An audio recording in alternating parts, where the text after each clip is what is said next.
Hi there, welcome to Urbinary, the podcast cataloging the everyday and extraordinary in the city. Hello, everyone, and welcome back to Urbanary. I'm Hoy, and today I've got Julia with me, who is also an expert in the topic that we will be discussing. We're diving deep into migrants and refugees, and we're thrilled to have our own team member, Sareh Jafari, joining us. Sareh is an urbanist and architect from Iran, and as she also introduces herself as a migrant in Europe, she was involved in research projects concerning refugees, and she brings her personal and professional vision to this episode. Thanks, Hoy. Sarah has been doing some fascinating work in the field, and so we are super excited to chat with her today. Sarah's thesis, Integration Challenges and Multi-Scalar Policies in Refugee Contexts, Insights from Mechelen, Belgium, is our starting point as she addresses the challenges and strategies of integrating asylum seekers on multiple levels, from international to national and local level. While Julia will also add her insights from her own thesis, Refugee Camps as Cities, Zatari Camp, a groundbreaking case study on temporary settlements evolving into permanent urban centers, which looks into a more Middle Eastern context of the topic, as well as the informal social structures within such spaces. Urbinary. Hey Sareh, thrilled to have you on Urbanary. Hello, and thanks for inviting me. So, I'm also very fascinated by your topic because I was in Europe during the height of the migrant crisis in the mid 2010s. In 2017, precisely, I was spending a semester in Serbia and I spoke to many Afghan refugees that were stuck at the train station. They had similar stories of being caught on the borders of the EU countries and they were forced back. And after these years, I wonder if they've really ended up where they wanted to be or if they're still caught up by the mess that is national politics in Europe. I think it's very interesting to discuss this, especially in the field of urban planning, because we really need to understand how we can support refugees in their transition. And so I'm very excited to discuss this with both of you guys. So, Sarah, what sparked your interest in delving into this issue? I have been asked this question many times. First of all, I would say that I'm a migrant too. I want to tell you a story of mine. Before moving to Italy, I read a thought provoking tweet. The tweet was, how long did it take you to call the country you migrate to as a home? And the answers had significant variety. Somebody's answered less than a month, while somebody's replied that it has never been my home even after 50 years of living. So this tweet made me think a lot about what makes these different experiences. And what about me? How long does it take for me to settle down somewhere else and call it home? The chance to immigrate to study in my life was nothing, only luck. Many people do not have this chance and they are forced to be displaced because of several political and social reasons, and they travel as refugees and asylum seekers. These individuals leave behind their homes, loved ones, and places they feel belong to them in search of safety and stability, and built a new life from scratch in a host country with huge differences from their roots. So for me, this issue is a kind of personal concern in the first place. And then I consider it a responsibility as an urbanist and architect to develop new ways of fostering inclusion and integration in cities and urban spaces. Okay, that's very fascinating background to considering that many of us, such as myself as well, is an immigrant. To even as students, we're immigrants, so it's always a little bit personal when, especially, but not in the same case as refugees. But there's also a lot of us are also immigrants, despite not fleeing war-torn countries or for safety reasons. Urbinary. Going to your work and also to you, Julia, how was the process of doing this research? What type of methodologies did you use? For me, I've conducted a part of my research through a theoretical exploration in academic literature and implemented practices, data collection, governmental reports, and so on. And since I've done my master thesis during my Erasmus journey in Belgium, I had the chance and opportunity to observe the dynamic of the reception system in Belgium. Also, I had active participation in events and initiatives, and I had interviews with refugees, local actors, and volunteers that gave me deep insights into this topic. In my case, it's actually a bit different because I primarily conduct my research at home because I didn't really have the access to the refugee camps I was studying, that is located in Jordan. So my methodology relied mainly on literature reviews, and also I examined reports from international organizations as well as governmental reports, and very similar to the one that Sarah mentioned.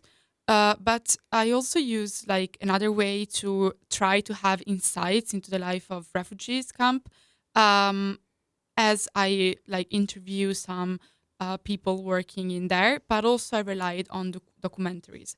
And in this sense, I like to recall our last season where we had the opportunity to interview Reza Shirazi, who emphasized with us the significance of filming as a means of making planning issues is more accessible to a wider audience.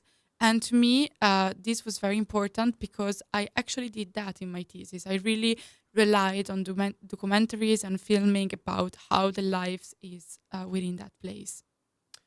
I think it's very fascinating how we can also conduct research just from the just being at home. And there's many ways of approaching research. Of course, we can go to the field, but also with internet and all the resources we have now, we can also do it at home and create very compelling research. But to better understand both your researches, I think it is key to understand the statuses of a refugee or an immigrant. As both of you stated in your research, being a refugee or asylum seeker is a highly liminal status that is riddled with uncertainty and insecurity. And I understand this status may even last for years. Absolutely. I want to start with the history of migration. Actually, the history of migration, displacement, and replacement goes back to the history of humanity. The first time was 100,000 years ago when modern humans or Homo sapiens began moving outside of Africa across Eurasia. Well, although migration has been a part of human existence, but it is preserved as a recent phenomena by public discourses and media, and it is considered a sort of crisis and problematic issue. The term of refugees or asylum seekers, as we use them today, emerged in the context of the 20th century world wars and humanitarian crises. Asylum seekers are individuals who have left their countries because of conflict, persecution, or war, and they might apply for the official status of international protection or refugee, but they have not received a final decision on their cases, and their application are still pending.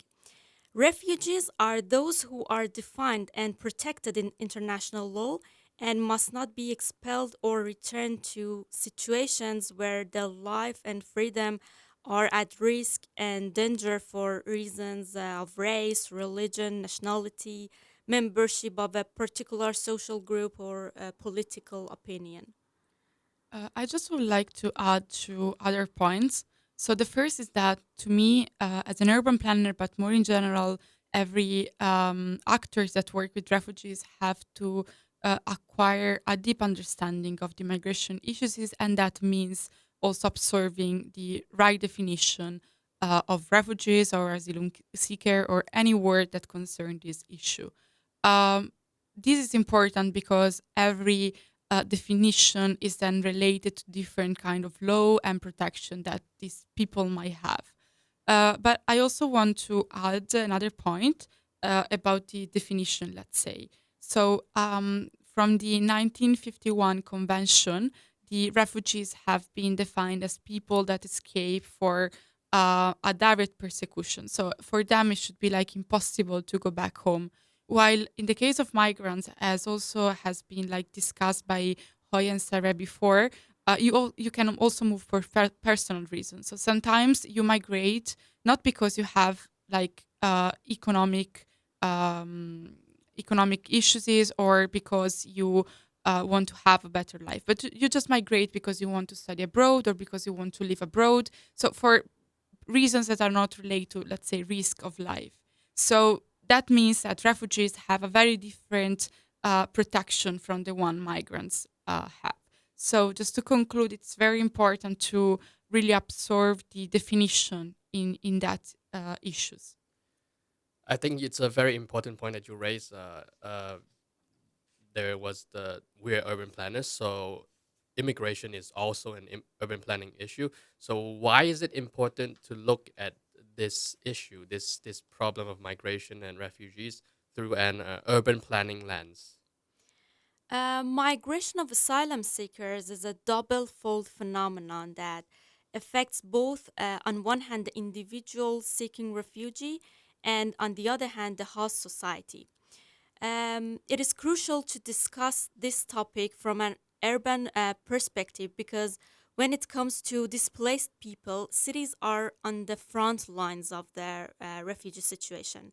Urban areas are the first context in the destination country where displaced people have been finding themselves in its physical, social, and political borders. For the last 2 decades, we are witnessing a huge inflow of asylum seekers in European cities. And European cities have been facing some changes and challenges caused by expanding populations, economic effects, and high concentration of foreign population settlements. So it is essential for cities to develop measures for this change in their demographic composition and also for social integration of foreign populations. Um, I would like to also add some point on that, and my discussion relied on the fact that throughout history, as also Sarah mentioned at the beginning, people have always migrated to pursue better opportunity. For example, in Italy, we have seen that people were moving from the rural south to the industrialized north in search of a better life and in search of working opportunities. But in that case, and in many other cases, urban planning has often been viewed as a technical tool for providing physical spaces for population influx, so houses or working areas and so on. But I think this perspective is actually a bit problematic when considering a vulnerable population like the refugees or migrants, because urban planners should also design spaces not only to accommodate their physical needs, but also their aspiration. So, to me, it's important to look at this topic because by creating cities that are capable of enhancing the quality of life of those in risk is imperative. So, this necessity extends beyond just providing spaces for newcomers. It's about planning cities that foster integration between existing residents and newcomers. Effective policies and urban design facilitate the cohabitation and cultural integration of diverse population. And this prevents social tension and urban decay, which is often blamed on migrants and refugees, when in reality it's poor planning at fault. Very interesting. So for a second, I want to step away from the physical space, so and focus on governance models and policies. As both in both your thesis, you mentioned various governance models and policies that shape the lives of immigrants and refugees. In the case of Europe, it seems to be more regional and more national in the Middle East, where no organization as prominent as the European Union. So, how do policies affect the lives and the futures of immigrants? Well, European countries have been trying to create a common policy framework to deal and act with asylum seekers and refugee situation in a unified way, such as CEAS or Dublin Agreement. But it is important to mention that while these policies are established in a common framework and aim to achieve an effective common approach, but in practice, each EU member has interpreted and implemented EU policies in different ways based on their different political, cultural, and economic context. In my case in Belgium, The federal government holds a responsibility for asylum seekers, residence permits, and reception. And it's more national, however, there are slight differences at regional level. One of the outcomes of my research was to what extent national policies in Belgium are exclusionary for newcomers, and how these policies can turn into kind of obstacles for their integration. So, to answer your question, I would say that policy is the core and is the most important factor that shapes the lives and future of refugees. I totally agree with you. I also believe that policies have a profound influence on the lives and futures of immigrants, especially on refugees and asylum seekers. Um, these policies are shaped by a complex interplay of international, regional, and national laws that dictate the rights, protection, and opportunities that are available to immigrants. Um, so I also would like to add another perspective, which is really based on the fact that, as we see, politics is related to some waves. So sometimes we have government looking on a side, and sometimes we have governments looking on another side. And this affects a lot the way refugees or immigrants are protected, because the dynamic nature of policies, often influenced by political agendas, pose a risk to immigrants' rights. So while policies can provide crucial protection, they are also in risk of shifting political ideologies. So this underscores the importance of, for example, international organizations that advocate for, let's say, apolitical policies. So policies that would stay regarding the political side of a government. And this way we can safeguard immigrants' rights always. I think a lot of these policies and the controversy around the political climate regarding migrants is revolves around integration, which is a very common concept when it comes to refugees and migrants. How is integration generally perceived and approached according to what you found for your studies? In brief, according to Cambridge Dictionary, the term integration means the action or process of successfully joining or mixing with a different group of people. But when it comes to integration in migration context, the current mainstream discourses consider that integration is something that refugees and asylum seekers are obligated to do. It means that they are required to give up past languages, identities, and cultural practices and gradually become full member of the destination country, which is not the case at all. Integration is a shared responsibility of newcomers as well as host societies. So it's important to perceive integration as a mutual issue. It's a two-way process in which both migrants and the host society work together to create a sense of belonging and shared identity. In other words, it's a process of mutual adoption in which migrants are able to maintain their cultural identity while also participating in a social, economic, and cultural life of the host society.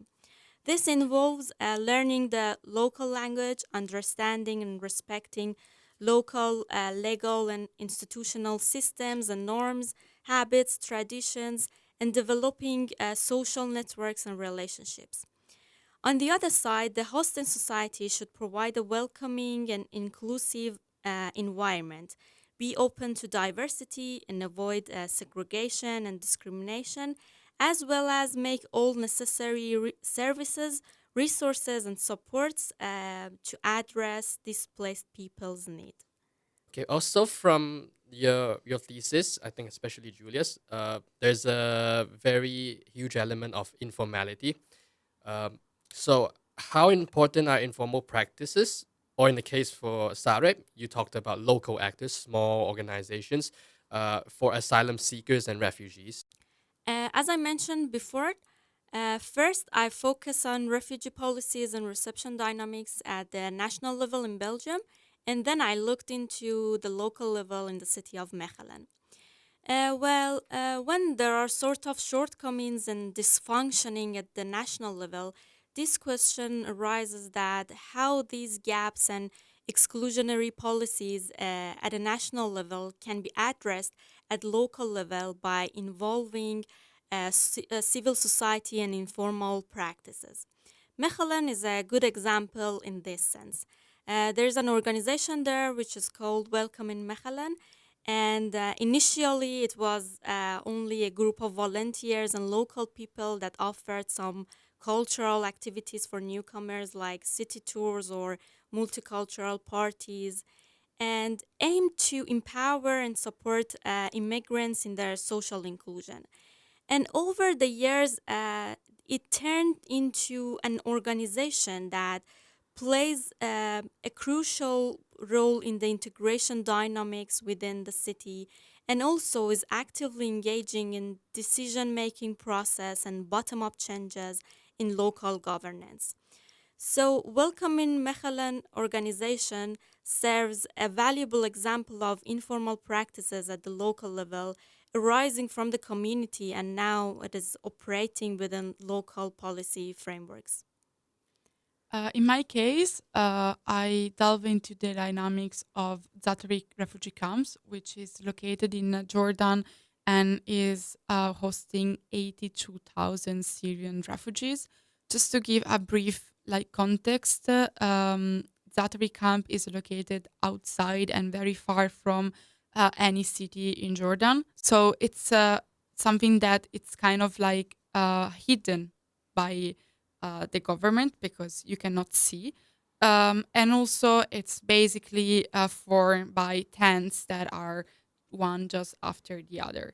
Um, this is just a very brief context. Of course, we could say many things about Zatari organization in terms of spatial elements. But what I would like to discuss with you is that refugees within Zatari, even though the camp was settled in a certain way, have tried to adapt their living spaces by infusing elements of their culture and tradition to recreate a sense of home. For example, I found very interesting the fact that they reorganized the shelters by foster communities which were based on shared experience, on, let's say, on the journey that brought them into Jordan and not on the geographic origin. So they create some communities based on that. But also another interesting point in Zatari is the public space, and many times have been described as like the Champs-Élysées, because the refugees were able to create vibrant commercial district where restaurants and shop which were run by refugees themselves are working, and this actually functions as informal public space because they shouldn't have, let's say, the right to do that, but they anyway try to create their own economic informal economy, and so they are engaged in commercial and social interaction by also fostering a sense of community. But also, I like to say that to me, this example of the public space, it's a showing case of their ability to transform a temporary home, because this need to be highlighted. Refugees camp are temporary and have to be temporary, but they have found way to transform the temporariness into something that it's dynamic and it's let's say reconnect with what an urban center is. That's a very fascinating case into how even small groups of people or people on the ground can change their own environment or to create change in their own community. So, as a bit of a concluding remark to both your researchers, what do you think are the biggest lessons from your respective case studies, and or what are the conclusions that you take from them? For a lesson learned in my research, I would say, first of all, is acknowledging that cities are not only implementer of national policies. Cities possess the capacity to develop their own policies and integration strategies for providing an inclusive and welcoming environment for newcomers. And my case study also highlights the fact that how a city can cover the gaps left by the national government through an implementation of community based solutions and grassroots initiatives. However, it's also important to mention that relying only on these solutions in the long term it's not sustainable, and there is a pressing need for structural changes and improvements at national level and also at international levels for welcoming refugees in our societies.